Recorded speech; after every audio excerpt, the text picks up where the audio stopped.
to maybe. Oh yeah, I agree. So did that pop up? It did, and I accepted. Okay, good. Well, I think we're ready to go and start our conversation. Great.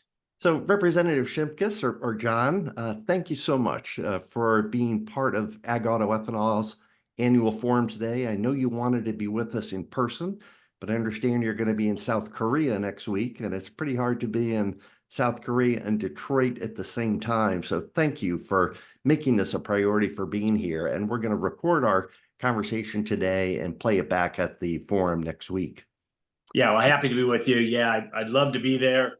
This is interesting times, and I think we all need to be leaning into the foxhole, as a former Army guy would say.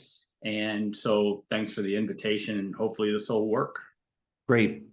Well, over the course of your 24-year career in the Congress, you've been a tireless champion of what I think of are pragmatic approaches to big challenges that the world faces. And we're trying to reduce greenhouse gas emissions. We're trying to improve vehicle efficiency. We're trying to keep costs down. And you were one of the first members of Congress to come forward with an clean octane standard with legislation to help eliminate barriers to higher blends of ethanol. So you've been at this a long time. You've been in it for the long haul. And I know the stakeholders that are concerned about the future of mobility and internal combustion engines are really grateful for your leadership. So thank you. But as we've been looking at where we are at this particular point in time, we're sensing that we're at the moment where rhetoric is meeting reality, where there were a lot of folks out there championing for almost a purist battery electric vehicle sole strategy for achieving these reductions. And we're finding lackluster consumer acceptance and hitting somewhat of a wall. And we're wondering if this is going to create a fresh opportunity to visit with other pathways that are available to achieve these outcomes. So given your experience, over the course of these multiple decades, what are your thoughts around what we can do with the internal combustion engine stakeholder community to really accelerate the acceptance of this solution pathway, where we're bringing higher octane, lower carbon fuels into a consuming public that's looking for more economical ways to achieve the outcome? So opening question, what are your thoughts there? Yeah, no, great. I first of all, the time is right to try to move based upon policy and politics. And as an elected representative for 24 years, some people like to keep those things separate. I've lived that life for over 30 years of merging public policy and politics together. So historically, ethanol got its entry by the Clean Air Act in 1992. Its market grew because of the elimination of MTBE. That's kind of when I started coming on the stage. Then we had this peak oil debate, and we thought we were running out of oil. And so we were able to, in 2005, push for the renewable fuel standards. And that's kind of the venue that we've lived under ever since. Got expanded in 2007. I supported that, and that Democrats were in charge of the Congress at that time. I supported that bill.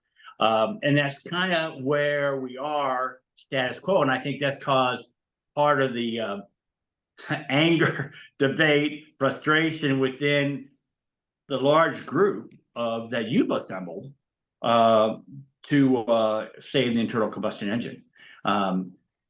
So we started seeing this push on electric vehicles, all EVs, in my last couple of years as a member of Congress, and the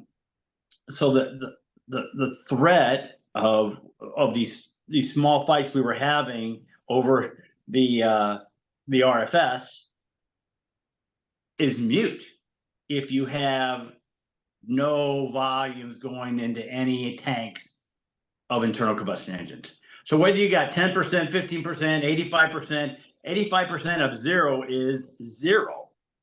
And so it caused us to work together like you all are doing. And some of the people in your audience were part of these discussions. We did it one-on-one through associations. We did it in, we had working groups and white papers. We brought a whole bunch here to Southern Illinois at the National Corn Ethanol Research Center, which is at one of the local SIU Edwardsville, to get people to say, let's show us your cards. So that's, that's why I still have kind of a vested interest in this heartfelt, right? I'm from Southern Illinois. We like big trucks, and we like big trucks that haul heavy equipment. This past year, with the deployment of EVs, mostly BEVs, some major problems have come up, especially in the cold areas of Chicago and north. So there is a reticence now by the consuming public to go all that direction. There's also a real discussion about the rare earth minerals that go into a BEV. That if you did a plug-in hybrid, there'd be the same amount, you get more vehicles. If you did a gas-powered hybrid, you could spread that out even more. And then if you do the lifetime calculations, you have more savings than you would have in just the BEV. So all these discussions members are hearing. They're hearing it from the public. They're hearing it from retailers. They're hearing it from miners and folks. So the time is right. And so my message is, what I wasn't able to do, we did have a hearing on a bill that had some acceptance, but not everybody was on board. And when not everybody in this debate on this public policy, if not everybody is on board, then nothing happens, right? It just can't. So I'll just talk the reality of politics and the Energy and Commerce Committee, which is on the House side. This is where this would go. Most of my colleagues were oil and gas guys, right? Very few Aggies are on Energy and Commerce. They go to the Ag Committee. So you have to be receptive to the renewable fuel people have to be receptive to the concerns of oil and gas and the refiners. You have to, otherwise you won't even get a hearing. I got a hearing because I was the subcommittee chairman, right? And I had worked with Bill Flores, who was a Texas oil and gas Republican. So that's how you get it started. But why didn't we move a bill further to a full committee, to a mark? Well, we had some of the major stakeholders say, we're not interested. Can't afford that now. Now's the time to get into the room. And politically, I think you can get in the room. I think you can get a hearing. I think you can move a bill relatively quickly. Why do I say that? Well, we just had all this, concerns about BEVs and all the things we just laid out. The House is still controlled by Republicans. If you get the stakeholders that you have together in that room to start moving to agree, I've been trying to, this is a word I don't usually use, but I started using it in this world in which we live in, socializing this idea of legislation with my colleagues and some leadership people, that if these stakeholders got together, would there be an interest to have a hearing? And obviously, if that hearing goes well, then I think we would follow up with a markup. Politically, why this is important. So if you're following Washington, I don't follow it closely. Yeah, I used to, obviously, but I still follow a little bit. All this outrage over EPA eliminating gas stoves, right? To the point where the House put a bill on the floor. And they did it again on appliances just, I think, last week. So now you have, can you imagine the outrage and the movement that would happen if people understand that because of the tailpipe, the emissions rule, that really does in 8 years eliminate the internal combustion engine. So I think that's why, and you'll have rural Democrats who have people who like big trucks and haul big things are going to say, hey, I've got to be here on this bill And that's why it is bipartisan. So the Fuels Act is a bipartisan bill. Could be a good place to start, but you got to make sure that Republican, Energy and Commerce, Democrat sponsors, Aggies, oil and gas, put the team together to drop a bipartisan consensus bill by the stakeholders, and I think it'll move. Now, I know I filibustered a long time, but I get pretty emotional about this debate, so I'll turn it back to you, Ernie. Okay, well, as you should. Well, I hear you loud and clear that this might be that moment in time to come together.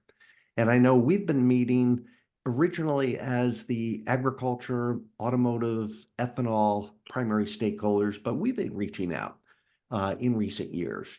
And I think back to your point of 15 or 85% of nothing is nothing is the reality check. So we've been having conversations with our petroleum stakeholder partners, with our oil refining partners, with petroleum marketers. And there seems to be a emerging recognition that together we're going to get farther than continuing to compete for what could be a declining market share. So well, again, not just could be, it will be. I can guarantee everybody in that audience that if this doesn't move, you don't move forward, you'll be fighting over a declining volume of liquid transportation fuels. I'll guarantee it. So it's in all of our collective interest to come together and find this consensus you're talking about. And as we do that, we've tried to be always pragmatic, and we're not opposed to electrification. We're saying let's have a balanced playing field. Let's use all tools in the toolbox to get to where we're going.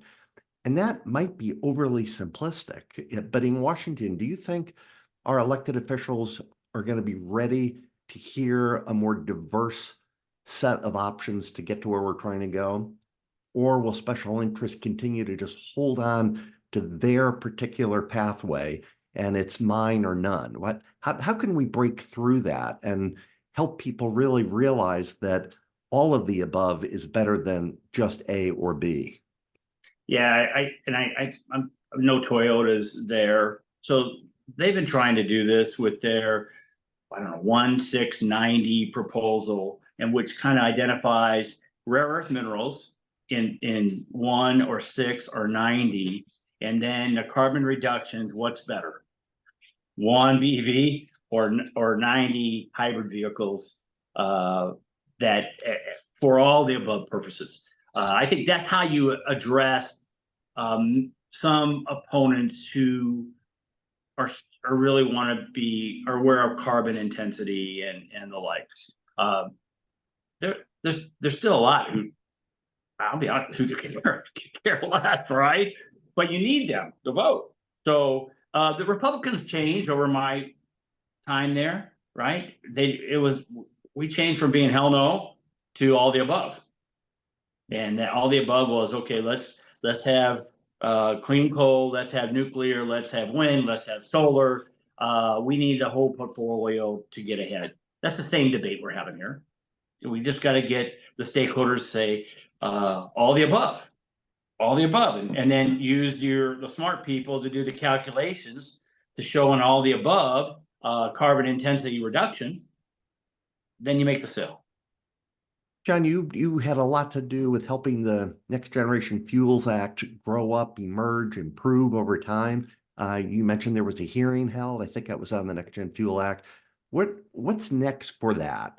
It's probably not a perfect piece of legislation. Is that a foundation that the stakeholders and sponsors can further refine and improve and take forward as a legislative agenda, as opposed to just waiting for the administration to do something in the regulatory arena? Well, the great thing about the Next Generation Fuels Act is it's a known quantity, right? People who follow this, they know what's in there, and the smart people have looked at it and digested it. So you know what's good and bad, and it could be, the base for negotiations to bring all the stakeholders together. I'm not in DC all the time, so I don't know, the emotional aspects of members and leadership to that name bill. And sometimes it's good to use that in the drafting, but then if you're gonna bring on new stakeholders and you want a fresh look at this, then you rename the bill, right? Ronald Reagan, I'm a Reagan Republican, that's, his quote was, we can get a lot done if we don't care who gets the credit. And that's kind of where we're at too. And it's also, the other one is, and people hear this quite a bit, is I'm going to get 80%, right?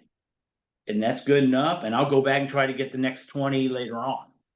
And so all your stakeholders there, that's part of that negotiation. I will tell you, there will be no hearing unless all these stakeholders are moving forward positively, and maybe the bill doesn't have to be perfect, but no more of this, you loser, you did this to me last time, you cheated on this provision. It's got to be all the arms. There has to be a show of unity when you march into a hearing room and say, let's get this done. Otherwise, good luck fighting over a reduced volume. Well, Representative Shimkus, what sage advice you just left us with, and we'll be delivering this message via recording to the Ag Auto Ethanol members here coming up in just a matter of days. So thank you for your advice. Thank you for your leadership. And even though you're no longer a member of Congress, you're still a congressional leader. So thank you, and we'll be calling on you for additional advice going forward. Safe travels. Very good. Thank you very much. And if I can figure out how to stop recording now.